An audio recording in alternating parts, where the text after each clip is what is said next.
Hey guys, this is Bridget, and today I want to talk to you about one of the best ways to raise your vibration, connect and ground to earth, and increase your body's vitality. Okay, what is it? Eating local. Eating local. Okay, I know that you've probably heard that like a million times and you're like, yeah, like I'll eat an apple because I'm in Washington. But no, there's like way more to it. There's a lot to it. So I wanted to dive into all the reasons why it's so helpful on all different levels. And then I also am proposing a challenge for our community. We're already going to do it here in Hawaii, and so I would love for you to participate because it's going to be really fun. And it's a way of actually bringing these higher vibrational principles into full physical manifestation and action, because we say we want to have these higher vibrations and do these certain things for ourselves in the world, but this is us actually doing it. Okay, so what are the top reasons then to eat local, and what does that actually mean? So top reason number one, nutrients, nutrition. So from the farm to the store, the nutrient content goes down by 1/3, farm to store. Okay, we don't actually know how far away that farm is in that statistic. So let's just pretend it's in your town. That means that that's a drastic decrease, right? But imagine if it's halfway across the earth. You know, you're getting blueberries or mangoes or something from Chile, and it's coming all the way in. Like, where are you at actually by the end of that? So that's a really interesting thing to be aware of. The next thing would be sustainability, but this also goes into nutrients and toxicity. So when foods are imported, that means that obviously there's a ton of CO2s and different toxins having to go into the atmosphere. So it's not sustainable. And that's what this whole thing is about, is expanding your awareness and consciousness in your daily life, like in your physical reality, because we are becoming conscious on these higher levels, but filtering it down into physical reality is just going to be really helpful by bringing heaven on earth. So as we import, we're definitely damaging the environment in that transition of what's needed to get the food there. And what's interesting is that the places that have the highest imports of food actually have amounts of asthma and pollution. There's a correlation, and so it's interesting because there's more pollution in those areas, as well as if the food is going on these open air trucks. If you've ever seen them, I've seen like onions or bell peppers going from California to Arizona, stuff like that. It's open air. It's like sitting there and just like being pumped with toxins and like chemtrails dripping down on them, all that kind of stuff. So the point is that the food's probably more toxic if it's coming from a faraway place, as well as it's not sustainable for the environment. And so we really need to be loving to the environment and remembering that when you have the proper nutrition, so the proper nutrient content in the food, that makes it less easy for toxins to actually go deep into the body, as well as it makes you more resilient, and it makes your vibration get higher, because you're living off of minerals, and that's like a higher form of taking in energy. So you're going to want the high nutrient dense food for the higher vibration, and of course as less toxicity as possible. So the reason number 3 is high vibration of local foods. Okay, so it's really obvious when you see a plant that's cut, and this you might not see this a lot, so maybe go do this experiment to actually like feel the visceral experience, because there's been a disconnect, right? We just are like, oh, I'm hungry, okay, and then you just like go somewhere and you get like a box of to-go food and you eat it, okay, and then it's like, oh, I'm hungry, I'm gonna go to the store and get the already cut kale and this stuff, and it's already like in prime position, like it looks very healthy, but is it? You know, like some of this stuff, like in Sedona, I would get, you know, arugula or something from Whole Foods. It would sit in my fridge and still be okay and intact for like a month. Like, how is that possible? Like, what is actually happening to make that possible? So really focusing on like, well, what does it really look like? Because when I go out and I cut like wild herbs, like I cut like dandelion or something from the garden, it's pretty much immediately starts to wilt. And so there's something that they've done that actually like makes the appearance of keeping that life force high, but is it really? And Oh, this is kind of funny. I've been to stores, like, because I lived in Los Angeles for a while, and people would go in and actually, like, hold the fruit, like, in the grocery store, closing their eyes, like, feeling the vibration. It was kind of funny. I thought that it was really weird at the time, but now it makes sense to me. So this idea of high vibration, so if the nutrient content from farm to store goes down by 1/3, I would say that the vibration at least does that too. So it's disconnected from the earth, it's not getting that, it's not getting the sun, it's not getting any of those things that are sustaining its life force. So as quickly off the land as you can get it, the better, because even within a few hours it starts to wilt, which means that the vibration is going down. It's only obvious. So the third reason is, of course, the vibration. You're going to get the highest vitality. Now, in this conversation, what's interesting is that sometimes people talk to me a lot about being ungrounded or being scattered. Now, picture this. We're taking in, if we're eating food off of our land, the genetics of that land. We become one, like us genetically, with the genetics of the land, which would be this beautiful cyclical transference of energy and understanding and connection and symbiosis. So what is actually happening if you're having a tomato from Mexico and you're having almonds from California and you're having this from back east and you're having this from South America and you're having this and all of a sudden you might have one mill and it's coming from 15 different places on Earth, 15 different genetic imprints, and at any given time you're getting all these different genetic imprints. Well, I'm all for that to a certain degree, but think about it. It's very scattered, and so I feel like it's really important to get the genetic transmission of your actual land, and that will increase the connection, the telepathy, and the energy transference, so that you can be truly grounded, connected, and feel solid in who you are, and also the adaptability, because you need what is for your land, because it will make you available to do that. So in my garden, for instance, out here, I planted oregano and mint and thyme.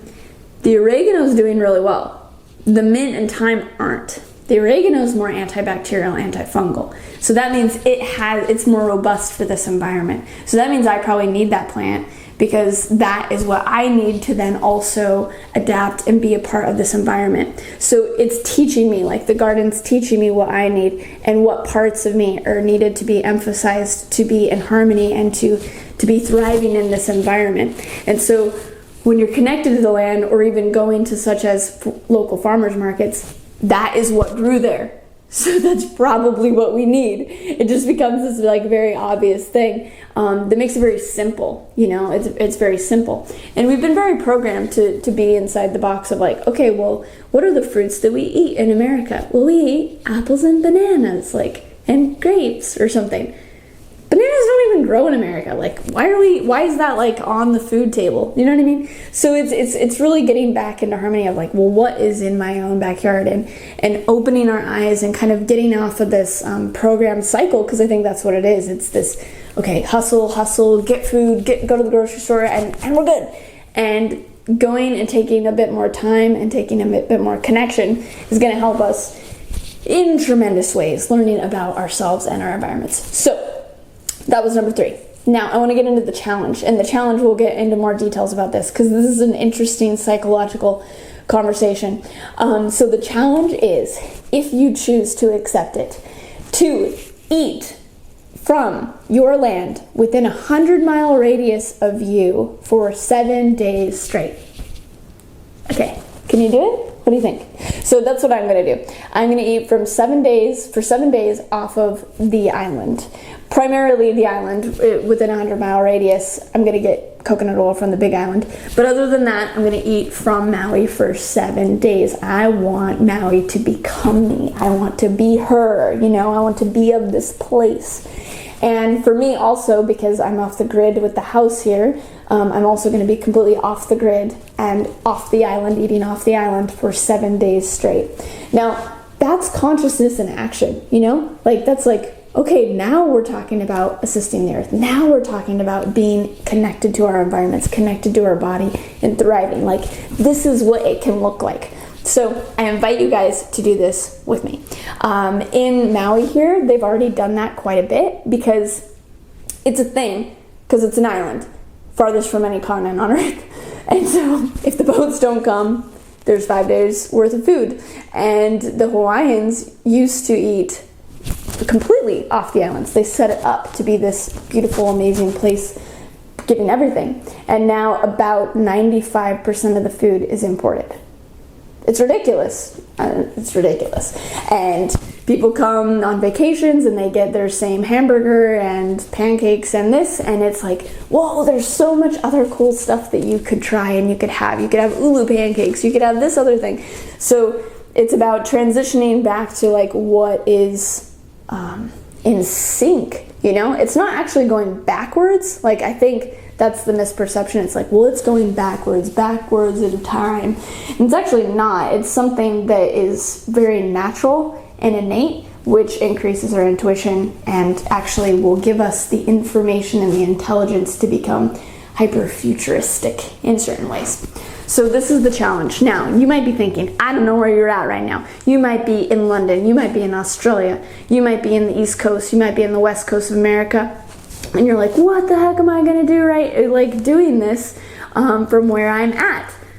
You can do it. It is totally possible. And the idea is you don't have to do the 7 days. So that's like the extreme plunge.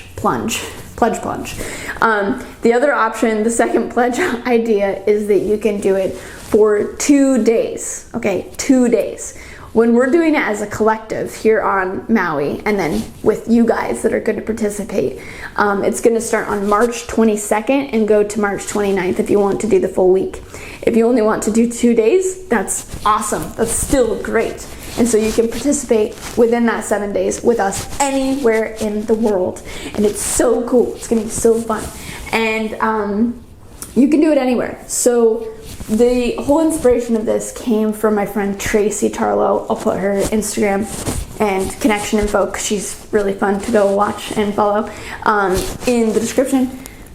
She did 3 weeks living off of Maui, just Maui, and last year, and it's who she is, and her vibration definitely radiates that and has that higher energy. And then my friend Sunny Savage also, she was spearheading this last time, so I'm gonna spearhead this whole idea with them, which is really exciting. And so if you want to watch what we're doing and how we do it, check out all of our Instagrams, and we'll probably be doing Instagram stories and posts about okay, what am I going to eat today? What is this going to look like? And it's going to get very creative, and it's going to get very fun, and it's going to get very okay, who has this? Where can we get the olive oil? Okay, there is olive oil on Maui. Wow, that's so amazing. The reason I bring up Sunny too is she's done this forever. This is her thing. And she did 1 year eating within a 100-mile radius in Minnesota. And she said that actually it's easier because they had wild rice, they had all kinds of grains, so great starches. She does eat meat, so they had a lot of meat, a lot of vegetables, all this kind of stuff. So there was a lot of options. So it's totally possible wherever you are, and it's the idea of realizing and going actually and figuring out and being curious and discovering what is in your area. So the first place to start, of course, is to look up your local farmers market and be like, okay, what is here if you've never looked before? And what is within a 100-mile radius? And this will just start to key you into the vibration. It'll be really, really fun. So that's the challenge. I'm gonna go into a few more details here, but if that's okay, enough to bite off for now, that's good. What I'm gonna do is I have a link to the website, my website page that talks a little bit more about this below. And so what you can do if you do want to do it is copy that, share it, and also tag one of your friends or one of your family members or one of your partners or something to do this with you, because having support is going to be key. It's funny, it already makes it more communal. So if you want to tag someone to do this with you and spread the word, that'd be great. I'm also going to start a Facebook group from my Facebook page, so that's where you can find it. Go over my Facebook page, and then there'll be a group there. And the group is dedicated because pages create groups all the time, and public figures are follow my group, and it just didn't feel right for me to do, but now there's a purpose behind it. So what I want that group to be dedicated to is anything that is bringing these higher concepts into fruition on Earth. Like, how can we bring higher consciousness and love and sustainability and community to Earth? So that's what it's dedicated to. So we'll do different projects throughout the year, different like challenges, different fun things, and that will be kind of like the community support backboard. So for instance, for this, we'll go there and you'll be in Georgia and you'll be like, I don't know what to do. What do I do, guys? And someone's like, all right, well, maybe you should have the peaches, or I don't know. You know, like we'll support each other through this week. And then I'm going to start doing more kind of environmental cleanup stuff and different things like that, so that we can participate anywhere we are on Earth, but do it as like a cohesive whole and help each other through that. So if you want to be a part of that, go to my group and we'll play in that way. So that's one of the things that's been coming through as I went to the mountain, is assisting on a physical level too, like assisting on all levels, like a spiritual, energetic, a mental, emotional, and also a physical level of actually putting these things into practice. Because when we're conscious and we're aware, that has to, if we truly are, that has to then reflect and manifest into every area and aspect of our lives. That manifests into our clothes, that manifests into our food, that manifests in how we live. And that's a physicalization of consciousness. And so that's why it's important to start getting into this stuff. You can get lost in it and then you actually lose consciousness. So it's a delicate balance, but it's still really important because we're in this physical reality. And so that's what we're going to be working on. So go over to my Facebook page for that. Go to our Instagrams to see what we're doing, to get ideas and to watch how we're doing it. It's going to be really fun. Now, one other detail, because you can check all the details out on the webpage that I made for this, but one other detail is that you get one trade item for the week or for the 2 days. Now, this is an interesting idea, and Sunny used this because when she worked with other people, the idea is that most cultures around the world traded. And that was part of who we are as a humanity. And so you get to choose one trade item of anything on Earth to use for that week that might not be in your area. It would have been something that was traded. So this brings up a really interesting thing. And I've been thinking about this a lot as I knew that I was going to be making this video. And I'm like, okay, well, what would people's trade items be, you know? And it's like, oh, well, you know, I wouldn't need much. And then think about it, okay? Where does your water come from? Do you drink water bottles? Probably not from where you're from. So is water going to be your trade item? Kind of interesting that water is a trade item, by the way. So maybe finding local water. Salt, classic, right? It's like one of the biggest trade items on Earth. It was a currency, right? Sugar, coffee. Tea used to be a trade item, doesn't need to be anymore, but tea still. So it's kind of interesting that some of these trade items throughout history are still a very relevant and very valuable part of us. Alcohol is another one, right? So it's interesting, right? What are you gonna do? And then this brings up like the deeper stuff, the emotional stuff, and it's like, well, I can't go without my chocolate, you know? It's like, well then, why can't you go out with your chocolate? Well, because I have to be at this job and like I've got these stressors. Okay, then why do you have the job and those stressors? So let this be kind of like this spiritual unraveling to kind of just show you things, to reveal things to you. And it's interesting that this challenge that could seem so physical actually becomes such an interesting psychological and understanding of yourself. Just eating local food within a 100-mile radius for 2 days starts to bring stuff up. So that's why some of this stuff is actually really quite fun. So I'm really excited for you guys to participate with me. If you want to, definitely find a friend to do it with so that it makes it easier and you don't have to make everything and figure everything out. I'm doing this now so that you have some time, because March 22nd is in about 2 weeks. And so, yeah, get prepared with that. Now, this can be done anytime, okay? This is just when we're doing it as a group. But any time that you want to do this on your own, you can go to the Facebook group and be like, I'm starting it right now for 2 days by myself. Will you guys support me? And we'll be like, yeah, for sure we will.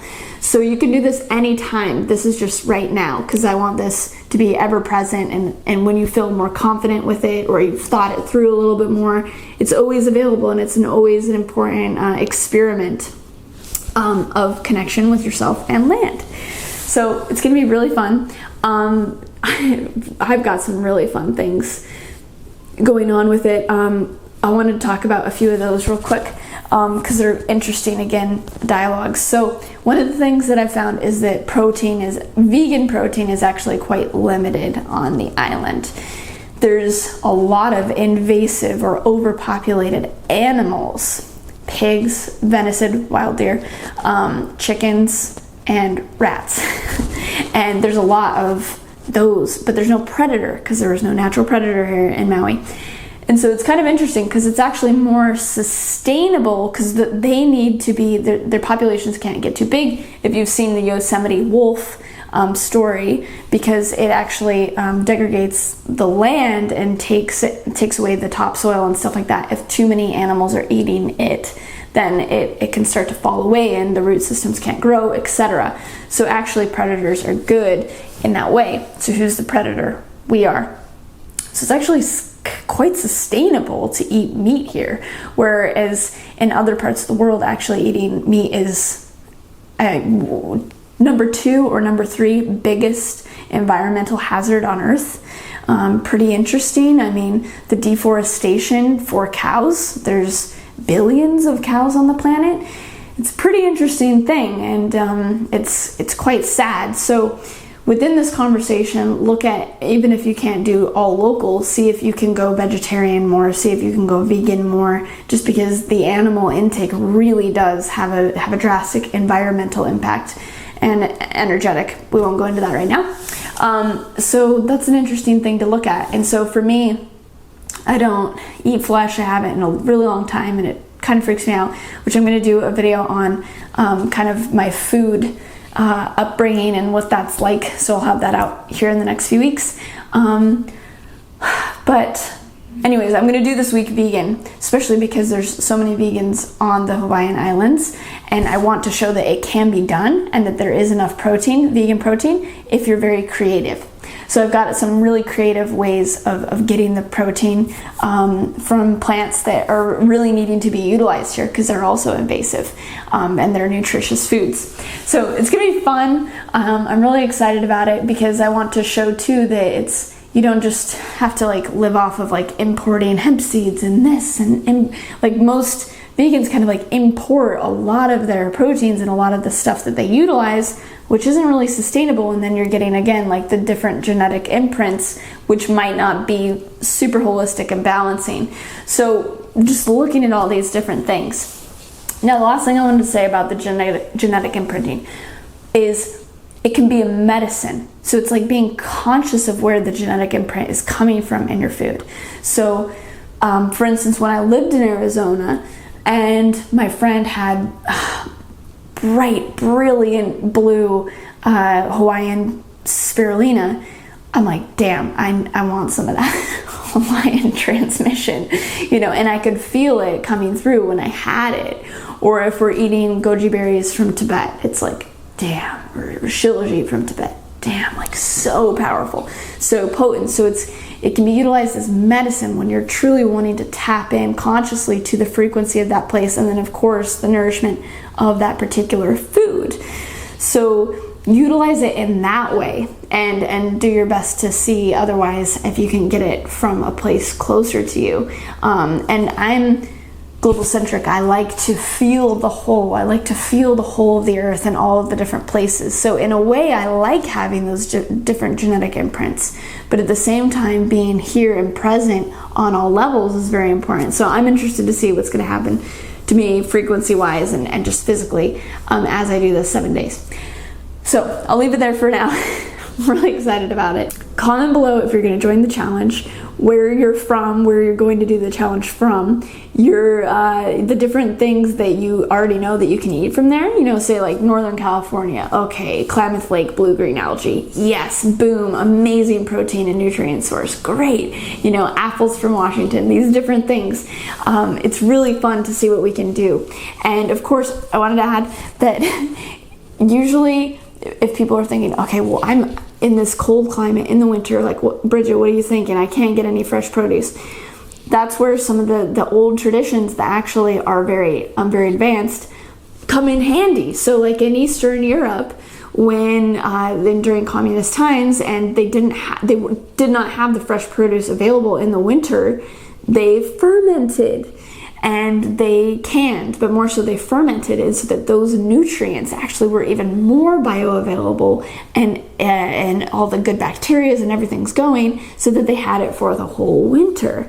So some of it's just proactive thought, the thought of expanding into longevity. And so that actually is what we need kind of on Earth. You know, it's like, okay, I'm working on planting pecan trees for my children here. Yeah, that's like long-term thinking, but it's a little bit more long-term thinking that's needed for our planet and for our bodies and for everything to truly go in a positive direction. So just think about that. So comment below if you're going to do it, if you're going to do it for 2 days, if you're going to do it for a week, or if you're just going to go organic, say vegetarian, for 2 days or a week to participate, to be a part of it. And then what is your treasured item from where you live? So if you're in Canada, I got maple syrup. Oh, good for you. That's so awesome. So it's like, what is the special thing in the place that you live? And starting to kind of take pride in that and be like, this is so special. So see what you can do. Comment below. I'm really interested to read and check out what you guys are doing. And then of course go over to the description where we have our different Instagrams that you can follow me, Tracy, and Sunny. And then I have the website that you can share with people. Go to my Facebook so that you can join the group. There's a lot to do. And the idea is I want to do also more. I do all these videos obviously for free as just service to the community, service to you, service to Earth. And I want to do more kind of group things that are also in that vein. So this is a free, obviously, challenge for everyone to do, to participate in, and I'll be doing more of those. So thank you guys so much for your support. Of course, like and subscribe, help that algorithm. And I'll see you next week with another video. And yeah, looking forward to it. Bye.